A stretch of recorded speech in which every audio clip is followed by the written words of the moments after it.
Hello everyone, my name is Raman and welcome to C Raman Utsara classes. सबको पता है कि नाबार्ड ग्रेड ए की नोटिफिकेशन आने वाली है। आप में से major chunk of student NABARD grade A के जनरल एग्जाम को टारगेट करेंगे, जनरल की पोस्ट को टारगेट करेंगे। सर ऐसा क्यों? क्योंकि नाबार्ड ग्रेड ए की रिक्रूटमेंट के अंदर जो हाईएस्ट नंबर ऑफ पोस्ट होती है, वैकेंसी होती है, वो जनरल की पोस्ट पे होती है। बट यहाँ पर हम जनरल की बात करने नहीं आए, हम अदर पोस्ट के बारे में बात करने आए। और भी तो बड़ी सारी पोस्ट आती है स्पेशलिस्ट के लेवल पे। बात करें तो सिविल इंजीनियरिंग की आती है, फिशरीज वालों की आती है, एनवायरमेंटल इंजीनियरिंग वालों की आती है। हम यहाँ पे जो एक स्पेसिफिक स्पेशल पोस्ट के बारे में बात करने हैं वो है फाइनेंस की। सर ये फाइनेंस की बात ही क्यों कर रहा? क्योंकि हमें आता ही फाइनेंस है। और साथ ही साथ एक और बात है, जो फाइनेंस की पोस्ट होती है वो स्पेशलिस्ट पोस्ट में हाईएस्ट होती है। अगर बात करें लास्ट ईयर की नोटिफिकेशन की 2022 की, नाबार्ड ग्रेड की रिक्रूटमेंट में जनरल की पोस्ट आई थी 80 और साथ ही साथ फाइनेंस की पोस्ट का नंबर था 30। ये 30 नंबर कहीं से भी कम नहीं है। मैं आपको बोलूंगा कि आपको इस नाबार्ड ग्रेडेड फाइनेंस के एग्जाम को भी टारगेट करना चाहिए। सर हमें एक रीजन दो कि हम ये फाइनेंस के एग्जाम को टारगेट क्यों करें। सबसे पहली बात, जो फाइनेंस का आपका मेंस का एग्जाम होगा, उसके अंदर जो प्री की क्या कहते हैं आपकी कट ऑफ आती है ना, वो बहुत ही कम होती है। मतलब थोड़ा बहुत भी लिखा होगा तो आपका अच्छा खासा चांस है कि आप मेंस के एग्जाम के लिए क्वालिफाई कर जाओगे। ठीक है जी। कट ऑफ का नंबर कम है, इजीली आप इसके प्री के एग्जाम को निकाल सकते हैं। अब अगर मेंस की बात करें, तो अगर आपने पास्ट में कुछ एग्जामिनेशन दिए तो आपका फाइनेंस का सिलेबस कहीं ना कहीं कवर है। एक्स्ट्रा एफर्ट्स करने पड़ेंगे, एक्स्ट्रा बातें पढ़नी पड़ेंगी, स्पेशलिस्ट पोस्ट है। मैं बात करता हूँ, अगर आपने ईपीएफओ का एग्जाम दिया, आपने सेबी का एग्जाम दिया जर्नलिस्ट पोस्ट का, आपने पीएफआरडी का एग्जाम दिया जर्नलिस्ट पोस्ट का, आपने आईएफएससी के एग्जाम की तैयारी करी है, तो कहीं ना कहीं आपका काफी सारा सिलेबस कवर है इस पर्टिकुलर एग्जामिनेशन में। मैं आपको सिलेबस दिखाता हूँ। सिलेबस दिखाने से पहले इस पर्टिकुलर एग्जाम का एक बात जो है, इसका एलिजिबिलिटी क्राइटेरिया वो थोड़ा सा डिफरेंट है। इसमें बीटेक वालों को एलिजिबल नहीं रखा गया, जो कि एक मेजोरिटी चंक ऑफ स्टूडेंट है। बट इसमें एमबीए फाइनेंस वाले अप्लाई कर सकते हैं। ठीक है जी। बैचलर्स डिग्री दो एलिजिबल है इस एग्जाम में अप्लाई करने के लिए, वो है बीबीए एंड बीएमएस। ठीक है जी। बीबीए एंड बीएमएस वाले एलिजिबल है इस एग्जाम को अप्लाई करने के लिए। अगर आपके पास ये डिग्री है, आप और कोई रेगुलेटरी बॉडी का एग्जाम देने के लिए एलिजिबल नहीं हो, यही दे सकते हो आप। अगर आप बीबीए बीएमएस वाले हो, तो अगर आप एलिजिबल हो, आपका फर्स्ट एग्जाम है, तो आपको देना चाहिए वाला एग्जाम। ठीक है जी। ठीक है। साथ में अगर आपने पीजीडीएम कर रखे तो आप एलिजिबल हो, एमबीए कर रखे तो आप एलिजिबल हो। बीएफआई, अच्छा ये भी बैचलर्स मतलब एलिजिबल है, bachelors of financial and investment analysis. साथ में अगर आप चार्टर्ड अकाउंटेंट हो आप एलिजिबल हो, आप कॉस्ट अकाउंटेंट हो तो आप एलिजिबल हो। सीएफए चार्टर्ड फाइनेंशियल एनालिस्ट भी एलिजिबल है। ठीक है जी। तो ये सारे के सारे लोग एलिजिबल है। अगर आप एलिजिबल हैं तो इस एग्जाम को आपको देना चाहिए। चलो जी पढ़ते हैं। सर सिलेबस बताओ, हमने क्या क्या पहले पढ़ रखा होगा? अगर हमने एग्जाम को टारगेट कर रखा है, हमें क्या एक्स्ट्रा पढ़ना पड़ेगा? चलो पढ़ते हैं। फाइनेंशियल अकाउंटिंग आप सभी ने पढ़ रखी होगी ईपीएफओ के एग्जाम में। कुछ एक्स्ट्रा बातें हैं, पढ़ेंगे जी, कुछ तो पढ़ेंगे ना, हमें कुछ तो आता है, बस एक्स्ट्रा बातें तो पढ़नी है। अगर आपने सेबी का एग्जाम दे रखा है, अगर आपने पीएफआरडीए का एग्जाम दे रखा है, अगर आपने आईएफएससी का एग्जाम दे रखा है, इसके प्री में था ना, अगर आपने इन एग्जाम के लिए प्रिपेयर कर रखा है, तो आपने इनसे कुछ ना कुछ बातें पढ़ी होंगी, आपके पास हेड स्टार्ट है। ये बेसिक बात होगी, meaning, objective, basic accounting principle क्या है, क्लास 11 12 जो एनसीईआरटी उसमें ये हो जाएगा। Preparation of financial statement schedule 3 इसमें पढ़ना है। आपका एनसीईआरटी से कवर हो जाएगा, बट आपको थोड़ी सी एक्स्ट्रा नॉलेज लेनी पड़ेगी शेड्यूल 3 को पढ़ के। बात करें analysis and interpretation of financial statement, most important, ratio से क्वेश्चन आता ही आता है। आईबीपीएस पसंद करता है रेशियो के चैप्टर को। और भी बड़े सारे चैप्टर है जिससे क्वेश्चन आता ही आता है, जो कि मैं बात करूं इन्वेंट्री वैल्यूएशन हो गया। एक जो एक्स्ट्रा बात यहाँ पर है वो है ये वाली बात। चलो मैं आगे बात करते हैं, application and sources of fund, fund flow statement, cash flow statement आपने पढ़ रखा है। आपका एक एक्स्ट्रा बात इसमें आई बेसल 3 के नॉर्म्स के बारे में। यहाँ पर आपको क्या कहते हैं, फाइनल अकाउंट्स के बारे में बनाना है, जो बैंकिंग और इंश्योरेंस कंपनी के, ये पढ़ेंगे हम। बेसल 3 काफी लोगों ने पढ़ रखा होगा कहीं ना कहीं, बट आपको तो देखो कोर्स में सब कुछ मिलेगा, मैं आपको बता रहा हूँ। ये थोड़ा सा एक्स्ट्रा कुछ लोगों के लिए हो सकता है, बट जिन्होंने बैंकिंग के एग्जाम दिए उनके लिए इजी रहेगा ये भी। ठीक है जी। ये एक पार्ट है जो थोड़ा सा नया है, जिसके अंदर interim reporting, segment reporting, value added statement, CSR, corporate social reporting आ जाता है, ह्यूमन रिसोर्स अकाउंटिंग आ जाता है, अकाउंटिंग फॉर इनटैंजिबल एसेट्स आ जाता है। तो इन चीजों को हम अलग से पढ़ेंगे। ये थोड़ा सा आपका एक्स्ट्रा पार्ट है। तो मैं कहूं तो अगर आपने एग्जामिनेशन दिया तो आपका जो एक्स्ट्रा पार्ट निकल के आता है वो सिर्फ 1.6 वाला पार्ट है, और साथ में ये 1.8, preparation of financial account, final account of banking, insurance company, Basel 3 prudential norm, ये आयरैक नॉर्म्स हो गए ना, आयरैक नॉर्म्स और बेसल 3 के नॉर्म्स। बेसल 3 का लेक्चर ऑलरेडी और ये आयरैक नॉर्म्स का लेक्चर ऑलरेडी ले चुके हैं मेरे क्लासेस के अंदर, ठीक है जी। तो कहीं ना कहीं काफी सारी बातें यहाँ पे कवर्ड है। सर अभी तक ठीक लग रहा है? हाँ, हम सोच रहे हैं क्या पता हम ये एग्जाम को दे दें। आगे देखते हैं, मैनेजमेंट अकाउंटिंग आई। इसके अंदर मेजोरिटी आपके कॉस्टिंग का आपका सिलेबस आ गया। कॉस्टिंग का सिलेबस किस में है? सेबी पीएफआरडीए के अंदर तो है, ये आईएफएससी के अंदर भी है। क्या आ गया इसके अंदर? देखो, meaning and scope of management accounting, financial accounting, ये थोड़ा सा थ्योरेटिकल पार्ट हो गया। अब थ्योरेटिकल पार्ट भी आपके एग्जाम के लिए इंपॉर्टेंट है, क्योंकि इस पर्टिकुलर एग्जामिनेशन के अंदर, नाबार्ड फाइनेंस के एग्जामिनेशन के अंदर आपको डिस्क्रिप्टिव आंसर भी लिखने होते हैं। आपको 15 मार्क्स के 2 क्वेश्चन आएंगे, आपको टाइप करने होंगे, और 10 मार्क्स के 2 क्वेश्चन आएंगे।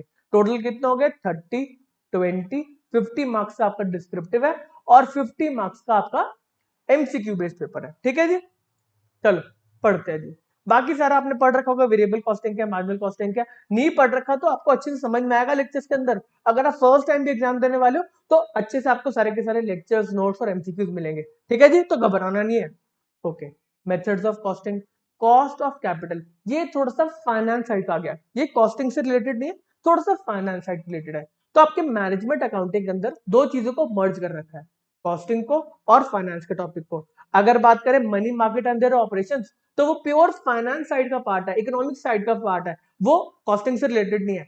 इन्होंने मैनेजमेंट अकाउंटिंग के अंदर फाइनेंस, कॉस्टिंग और इकोनॉमिक्स, इकोनॉमिक्स में इसीलिए कह रहा हूं, हम generally money market, cost of capital, इन सब चीजों को फाइनेंस में डालते हैं, बट जो यूपीएससी की तैयारी करते हैं उसके अंदर इन सब चीजों को इकोनॉमिक्स में लेके जाते हैं, इसलिए मैंने थोड़ा सा इको का नाम लिया, ठीक है जी। चलो पढ़ते आगे। Business valuations, mergers and acquisition, corporate structure, ये प्योर फाइनेंस का टॉपिक है, ये कवर करेंगे। ये आपके लिए नया होगा, आपके लिए कॉस्ट ऑफ कैपिटल नया हो सकता है, बट काफी ज्यादा अलग एग्जाम्स में इसको यूज करते हैं, ठीक है। बजटरी कंट्रोल आपने पढ़ रखा होगा, स्टैंडर्ड कॉस्टिंग पढ़ रखा है, मैनेजमेंट कंट्रोल्स कहीं ना कहीं थोड़ा सा थ्योरेटिकल टॉपिक है, इसको करेंगे। जो हमारे थ्योरेटिकल क्वेश्चंस आने वाले हैं डिस्क्रिप्टिव, उसको करने के लिए कवर करेंगे। अप्रेजल ऑफ फर्म्स, ये क्रेडिट रिलेटेड बातें आ गई। आप अप्रेज कर रहे हो, आप बता रहे हो जी हाँ भी आप कितना क्रेडिट दे सकते हो, उसके आप वर्ड्स को चेक कर रहे हो, ठीक है जी। थोड़ा सा रिलेटिवली न्यू टॉपिक है, बट डुएबल है, इजी है, ठीक है जी। प्रोजेक्ट मैनेजमेंट, अगर स्पेसिफिक बात करें, अप्रेजल ऑफ प्रोजेक्ट्स, बड़े बड़े प्रोजेक्ट्स के लिए आपसे पैसा मांगने आते हैं, तो आप अप्रेज करते हो, हाँ जी आपका प्रोजेक्ट कैसा है, आगे जाके इसका वायबिलिटी क्या है, कितना प्रॉफिट आना है, फिजिबल है कि भी नहीं, कोई नई टेक्नोलॉजी आई है क्या, इसमें मतलब मार्केट में हेल्प करने वाले, कैसे रेवेन्यूज जनरेट होंगे, तो सारे के सारे एनालिसिस आप करते हो। सेंसिटिविटी एनालिसिस होती है कि हाँ भाई अगर कुछ चेंजेस आता है, आपकी सेल्स का प्राइस थोड़ा सा फर्क आता है, सेल्स की वॉल्यूम में थोड़ा सा फर्क आता है, तो क्या इंपैक्ट आएगा, सारी बातें पढ़ेंगे। कहीं ना कहीं आपको इसका सिलेबस आईसीएआई और आईसी, जो institute of cost accountant of India है, उनको भी आईसीएआई बोलते हैं, चेंज हो गया थोड़ा सा, कॉस्ट अकाउंटेंट ऑफ इंडिया की वेबसाइट पे आपको मिल जाएगा, ठीक है जी। ओके जी। वर्किंग कैपिटल भी सेम है, थोड़ा सा बैंकिंग रिलेटेड आता है। वर्किंग कैपिटल के बारे में चेक करना कि कितना मतलब लोन वगैरह मतलब चाहिए होता है वर्किंग कैपिटल चलाने के लिए, बिजनेस को चलाने के लिए, जो जनरली रिप्रेजेंट करता है आपका स्टॉक, डेटर्स, और जितना आपको फाइनेंसिंग मिल जाते हैं क्रेडिटर के साइड से, ठीक है ना। इजी है, ये भी इजी है। जो थोड़ी सी डिफिकल्ट पार्ट आपके लिए यहाँ पे, अभी तक ये दोनों चीजें फिर भी मैनेजेबल है, कुछ एक्स्ट्रा एफर्ट्स डाल के, बट जो थोड़ा सा नया टॉपिक आपके लिए है वो है ऑडिटिंग। ऑडिटिंग आपने कहीं नहीं पढ़ रखा होगा किसी भी एग्जामिनेशन के लिए, ठीक है जी। आपने अपने कॉलेज लेवल पे अगर थोड़ा सा पढ़ रखा होगा तो बस उतना ही है, बट ये थोड़ा सा डिफिकल्ट पार्ट है। अब पढ़ेंगे क्या। ऑडिटिंग बहुत ही डिफिकल्ट हो सकती है, बहुत ही टिपिकल इसको बनाया जा सकता है, बट अभी तक आपके एग्जामिनेशन में ऑडिट से डिफिकल्ट क्वेश्चन नहीं आया।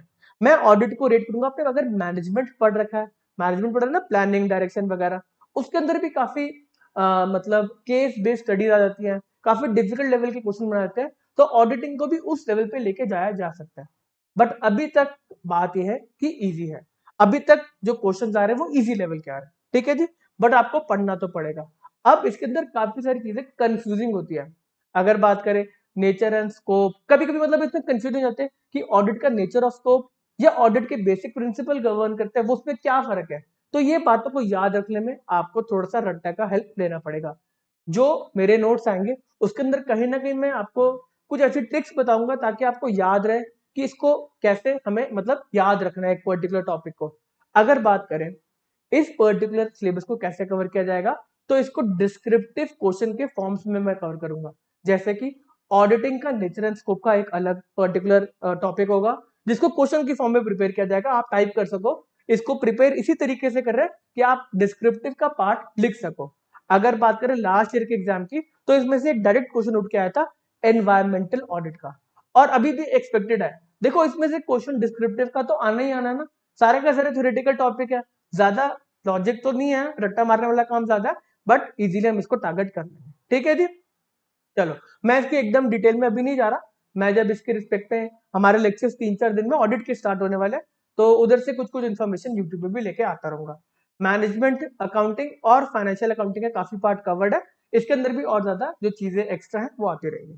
ठीक है जी, और साथ में एक दो बहुत ही मतलब एम्बिगुअस चीजें इसके सिलेबस में है, जो कि है पूरे बीबीए और पूरे बीएमएस का सिलेबस। पूरा का पूरा सिलेबस उठा के 3-3 साल का डाल दिया गया कि सारा का सारा पढ़ लो, आप पूरी पूरी ग्रेजुएशन करके आ जाओ, पूरा पूरा बीबीए कर लो, पूरा पूरा बीएमएस कर लो, जो कि कहीं से भी पॉसिबल नहीं है। सर आपका क्या कहना है कि हम पूरा का पूरा ये वाला पार्ट छोड़ दें, पूरा का पूरा ये वाला बीएमएस का पार्ट छोड़ दें?